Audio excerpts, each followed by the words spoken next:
to First Maccabees. It was First Maccabees 2 50. and 50. I know this brother gonna have precept man. Yeah, when I get some. Right? Hey, Shalom. Shalom. Doing a little side lesson first and foremost. I want to give all praises to the Most High. Yahweh, Ba'Hashem, Yahushai, Ba'Hashem, Rakakwadash. I want to give double honors to the apostles and the elders of Great Millstone. I want to say Shalom to all the brothers, of course the few sisters who are pursuing this truth in sincerity. May the blessing of election be upon your house. Today, man, we're going to talk briefly to you about good fame and bad fame. A lot of people want notoriety, money, and the things that come with it. All right? That's their motivation for getting up out of bed every day. And you know, fame isn't a bad thing if it's attached to something. And that thing it needs to be attached to is the Lord. You understand? We just talked briefly with the brothers before we cut the camera on. Moses' fame is good fame because it forces people to inquire of the goodness, the mercy, and the greatness and the majesty of the Lord. If you take the Most High, all right, out of Moses' story, if you take the angel, that right arm, out of that story, Moses probably gets arrested for murder in the story. And that's the same scenario if you take the Lord out of all our forefather situations. They don't have that glory and that fame and that majesty. It's only good because the Lord is attached to it. That's what gives us value. When we was talking about, what's the guy's name? I forget his name. Anton Daniels. Anton Daniels. He's boasting in his riches, not knowing that that's a temporary thing. And it's going to fade away. And in order to keep those riches that he got here soon, he's going to have to bend the knee to this devil. But you got your precept or whatever you got. Let me fix this camera a little bit. Yeah. Maccabees first? Yep, and whatever you guys got. First Maccabees 2 and 50. Now therefore, my sons, be ye zealous for the law, and give your lives for the covenant of your fathers. So he's giving a speech to his sons, and he's saying, be zealous for the Lord's way. Be zealous for those things, and everything else will fall in place. Because they're finna get ready to go through some trials, resisting, which is our job in this time to resist. And because we're resisting, we're gonna make ourselves a prey in this world.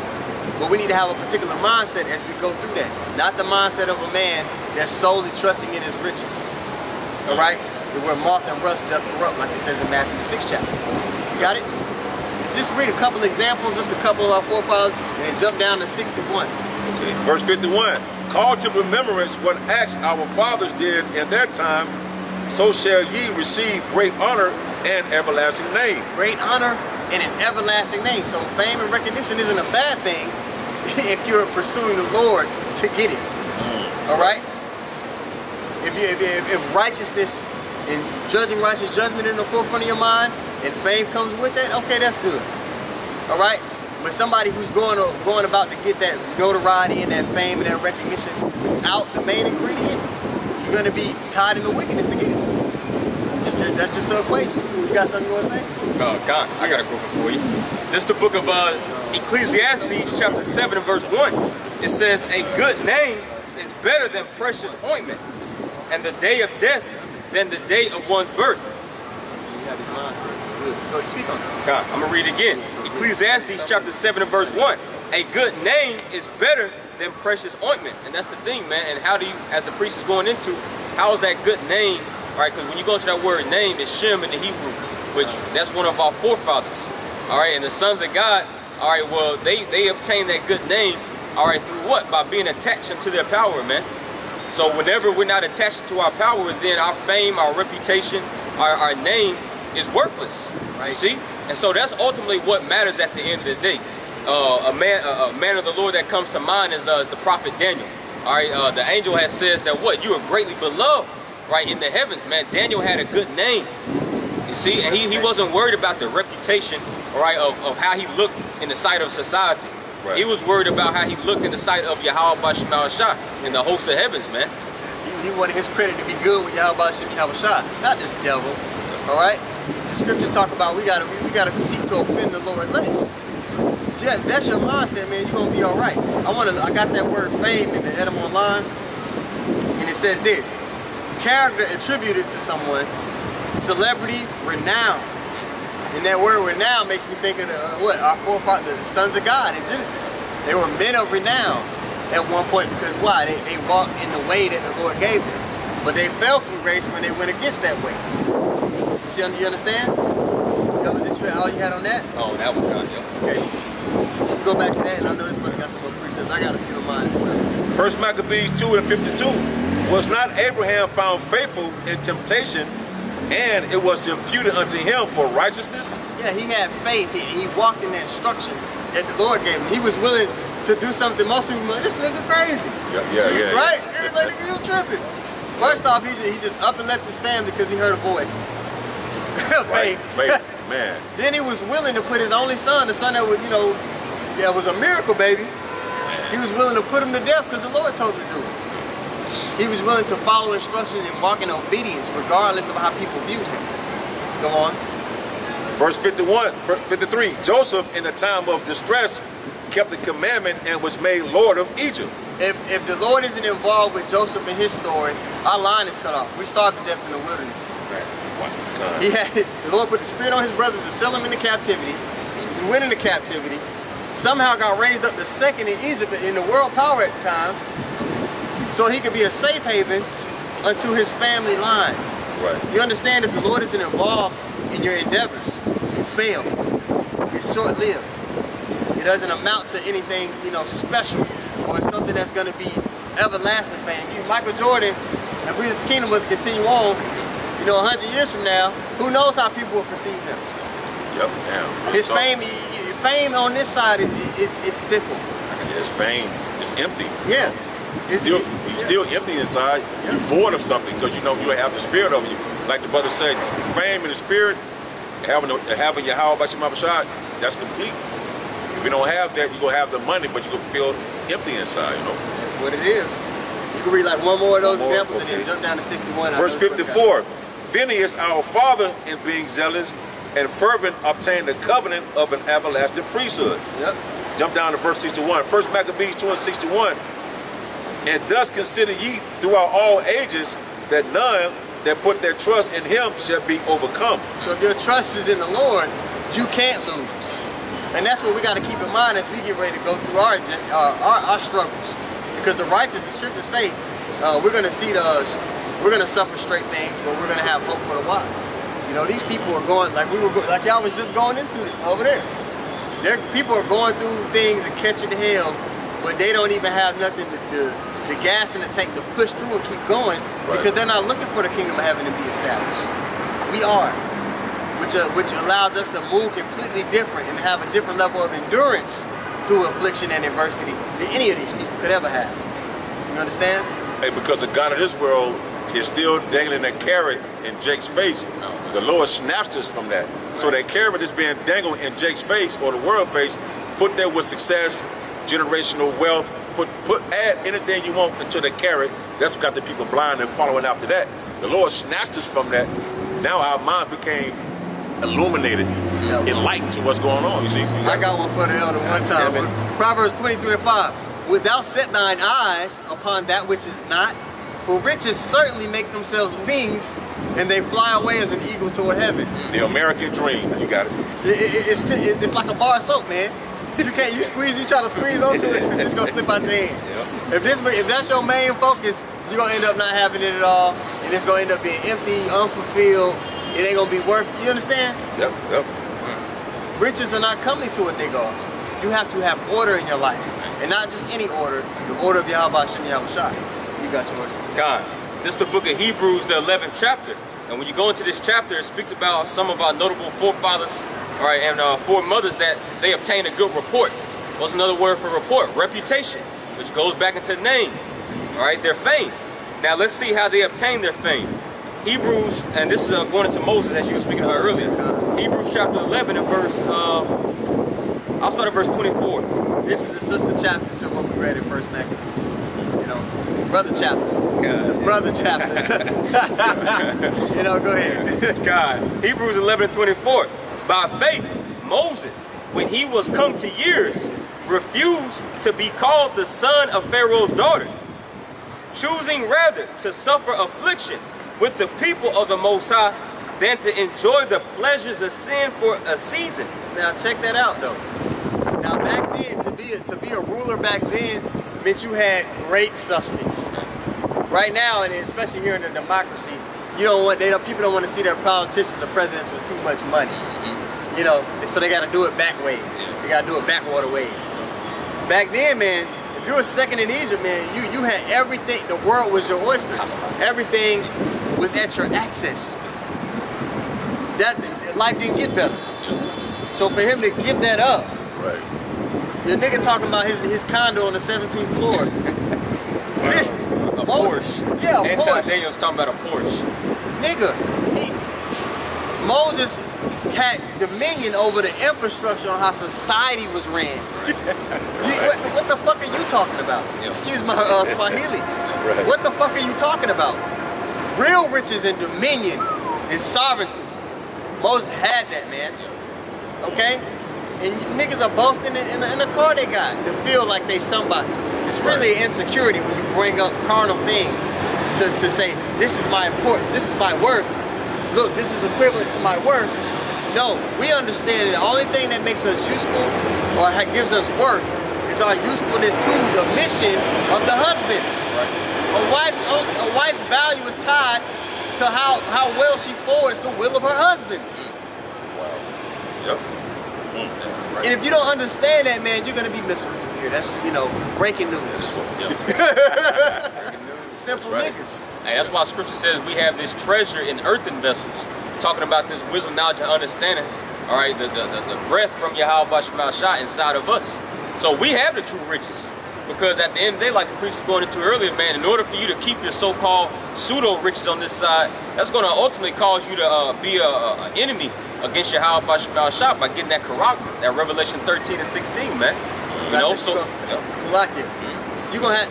what's the 50 Cent said this. I know you niggas, y'all like to listen to rappers. Sometimes they'll say something decent. 50 Cent said, man, if your main motivation is money and the flashy shit, you gonna do some hoe shit. Man. He went into it. He said, if you know, possessions is your main motivation, man, you gonna do some shit that a hoe would do. You'll bend over a desk. Your morality, it doesn't have any bounds to what you'll do to get it. And a nigga like you, if you was presented with the opportunity, man, a lot of those rappers was presented with, you'll do the same shit over some goddamn money, man. Because your God is mammon. You don't serve the God of the Bible. Go read Matthew the 6th chapter, you simple nigga. Say you believe in the scriptures, but you don't move like it. You don't talk like it either. You're just like this damn devil. Yep. You know? You're the father of the devil. Simple ass nigga. Goofy ass niggas, man. It's hard to even listen to them. Yep. Because they really think they have some kind of light or wisdom, but you have none. You're gonna have to die here and be reset in the kingdom of heaven that we're advocating for. Okay? If I can add just real quick, you know, like, you know, Jake, you know, boasting in his money and, you know, flashing his money and got wads of, you know, fiat currency holding up to like he's talking on the phone or something. Over there. Like really, the reason why Jake does that is really because Jake is insecure. Yep. You know, because they know without that money that they know that they're just pieces of shit, man. They don't have anything that they really stand stiffly for. Yep. See, we do. That's why we're not moved by money. You know, some of us have, you know, more than others. You know, some of us have, you know, a savings account. Some of us, we ain't got too much. But at the end of the day, all right, we still understand that we're men.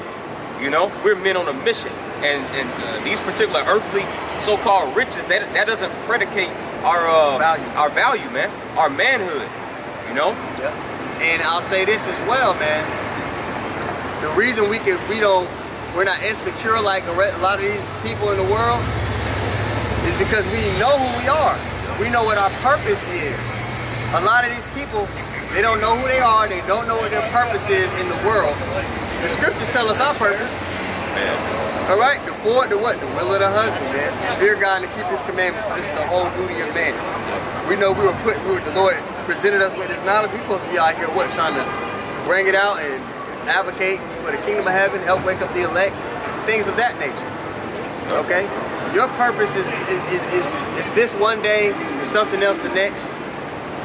One of the brothers put a quote in the chat the other day. They said, "A man that doesn't have purpose distracts himself with pleasure." You know, and that's what you niggas are doing. Yeah? If I could just get this money, then maybe people will appreciate me. That's what it is. Think about why is somebody chasing money, a car, all right, want to look a certain way to people? Maybe they'll love me if if I have this. Yeah, Maybe they'll appreciate me if I have this. You a bitch. Yeah. Included. You want to be included and accepted. Golly. You got more on that? You got Yeah, and there's nothing wrong with wanting to be appreciated, but you gotta, who should you be wanting to be appreciated by is the question. Right. You see? God. Hebrews chapter 11 and verse 25. Choosing rather to suffer affliction with the people of the Most High than to enjoy the pleasures of sin for a season, esteeming the reproach of Hamashiach greater riches than the treasures in Egypt. Ooh, spiritual wealth. Spiritual. See, the wealth we're about to receive, money can't buy you. This devil's trying to achieve immortality, raping people for their resources and his money, but he can't buy immortality. He can't buy being able to venture off into space and learn and forever do things. He can't buy, you know, he can't buy those things that we're about. Manipulation over the elements. Right. He can't buy spiritual power. You understand? The things that the Lord is going to give us day one off a rip as we're taking up into the chariots. Money, all the wealth in this world can't buy you. Our starter pack is worth more than all the riches of this world put together. And ain't nobody balling like Solomon was. Exactly. You know, and why was why was he so famous? Ultimately, what made him famous? Really him praying for that which pleased the Lord. First Kings 3 at the bottom. Yep. Where after he did the judgment, after he did the judgment with two of his concubines, because one of them overlaid their child, and they was doing the he said, she said, picture two nigga women, they was arguing. No, this my baby, the child support case. They be in there arguing. Big time. And yeah, that's what was going on, and everybody probably sitting in all this counselors sitting around listening to the argument, like, oh boy. Yeah. And Solomon said this at the bottom. Go ahead. 1 Kings 3 and 28. The last verse, right? Oh yeah, it should be like last two verses. Okay, last two verses. He said verse divide the baby in half. God, 1 Kings 3 and 24. And the king said, bring me a sword. And they brought a sword before the king. And the king said, divide the living child in two. So again, I'm going to read the story real quick. Two of his wives, they were both pregnant, and they both gave birth the same day. All right, and they were the only witnesses there. One of them overlaid her baby, and the baby died. So she was like, oh shit. And she switched the baby. Right. You know, remember, this is the king's baby. Right, so her status is going to elevate by having a living child. So this was important to them. So she switched the baby and then tried to play it off. No, this is my baby. I don't know what she's talking about. Right. So that was the he said, she said case. And King Solomon said this, read it again. God, 1 Kings 3 and 25. And the king said, divide the living child into two. And give half to the one and half to the other.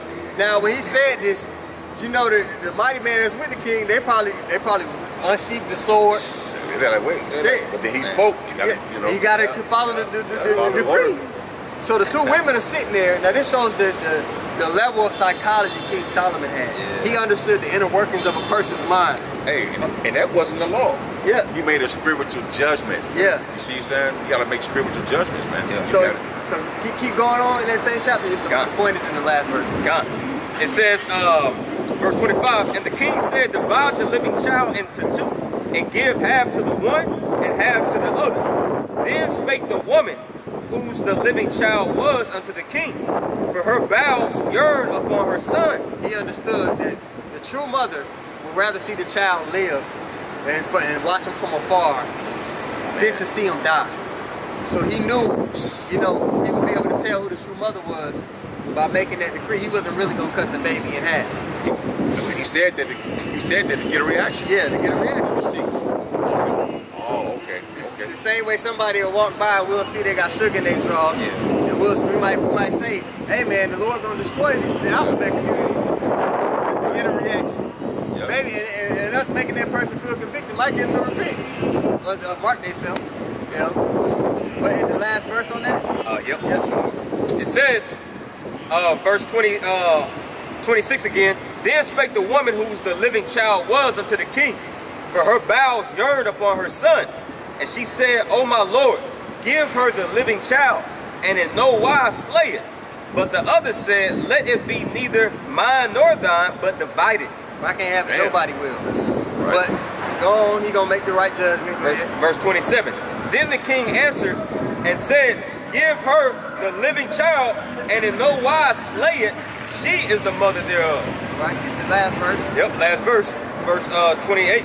And all Israel heard of the judgment which the king had judged, and they feared the king, for they saw that the wisdom of the Most High was in him to do judgment. So the priest made the point that the reason his fame is so solidified and so big and lasted all this time throughout the ages is because his wisdom was attached to the Lord and what he asked for. On top of that chapter, he asked not for riches, long life, or the head of his enemies, but for a wise and understanding heart so that he can judge this so great a people. And because that was his mindset, because forwarding the husband's will was his mindset, the Lord gave him all of it. See? That's the pathway. Got you right here. First Kings 10:1. And when the queen of Sheba heard of the fame of Solomon, because that's what we've been going into is the fame, and once again, how did that fame get obtained? All right, unto Solomon, by him asking the Lord for wisdom, man. So that's where the true riches lie at. That's where the true fame and reputation comes from. It comes from Yahweh Bashmal Shah. I think he said it. I think he had a dream. He actually had a dream. Yeah, That's crazy. Yeah, right. Man. And the Lord sealed his instructions to do that. Exactly. You know? 1 Kings 10:1. And when the queen of Sheba heard of the fame of Solomon concerning the name of the Lord Yahweh, she came to prove him with hard questions, because she knew that he had that spirit of discernment and judgment upon him, you know, as the priest is going into. see if it's true. Yep, and that also, this also is another proof, right, that King Solomon is Yahweh Shah. Because when Yahweh Shah was sitting in the midst of the Pharisees and the lawyers, and you know, in Luke the 2nd chapter, you know, he was answering all their questions, man. You know, 1 Kings 10:2. And she came to Jerusalem